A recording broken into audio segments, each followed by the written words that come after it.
my companion and I in my second area, it was General Conference Saturday, and we watched the morning session in the church, and then the afternoon session we were also going to watch in the church.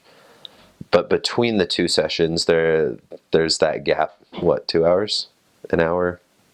There's a gap between sessions, and so my companion and I were like, okay, let's go tracting near the church. And there's this big like condo area right on the other side of the church fence, and so we start knocking all of the doors, and it's getting close to time that conference is supposed to start again, and we've got a few more doors, and we're like, should we do them now or should we come back later? We're like, no, we're gonna do them now. And so we knock. It's the very last door. Again, another last door story. But we knock, and this lady opens the door, and she goes, "Oh, did Michelle send you?" Who's Michelle? Like, no, nobody sent us. We're just knocking. And she's like, "Oh." She has all of these boxes inside. She had just moved in, and her friend Michelle lived in the ward and had told her about the church. This lady was going through a hard time, which is why she moved, and she's like, you need to talk to the missionaries. You need to call the missionaries. And she hadn't called the missionaries, but we showed up, and she was like, yeah, like, my friend told me about you. I need to start meeting with you. And so it was great. We started meeting with her, and she had a ton of great fellowship, and that ward was a ward of miracles.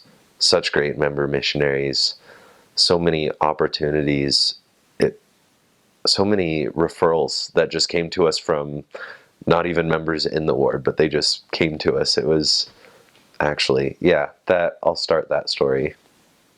But the lady we found from the last door, that was cool. If we hadn't have knocked that last door, then who knows if she would have been home. Who knows if Michelle would have talked to us right away or waited. But yeah, the second area was hard for me. When I first got there, I had a companion who was struggling with homesickness. And so it was hard for him to leave the apartment a lot. And so when he got transferred, and I was with a new companion, I was training, and I wanted to show him, like, we're hard workers. We do good stuff. And so we were going out and we were working so hard, and we were praying every day, God, please help us find people to teach. Help us find people who we can help and bring the gospel to.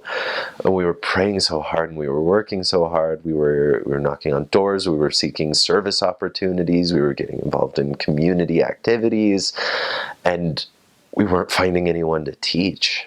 And it was so hard for me. And I started changing my prayers. And I was still saying, please help us find people to teach. But I also said, if there are people who, for some reason, we can't find, please help them to be able to find us. And that's when we started receiving all of those referrals. The lady I talked about earlier, the 80-year-old lady, it was, I think, the next day after I started praying like that we got that flood of referrals for just that one lady. And she lived in a mobile home park where we weren't allowed to knock. The manager had told us, he was like, you better not be knocking on people's doors. And so we wouldn't have found her by knocking. And we started getting more referrals for people who we would have found eventually, but they came to us. We didn't need to go out to them. And it was so cool how, in just modifying that prayer a little bit, we were still working hard. We were still asking for us to find people, but in addition to asking for the help for people to find us, that prayer was answered so quickly. And I am so grateful for that. It was a huge testimony builder, and we were able to help a lot of people. We had a lot of success in that area after that. That was a neat experience.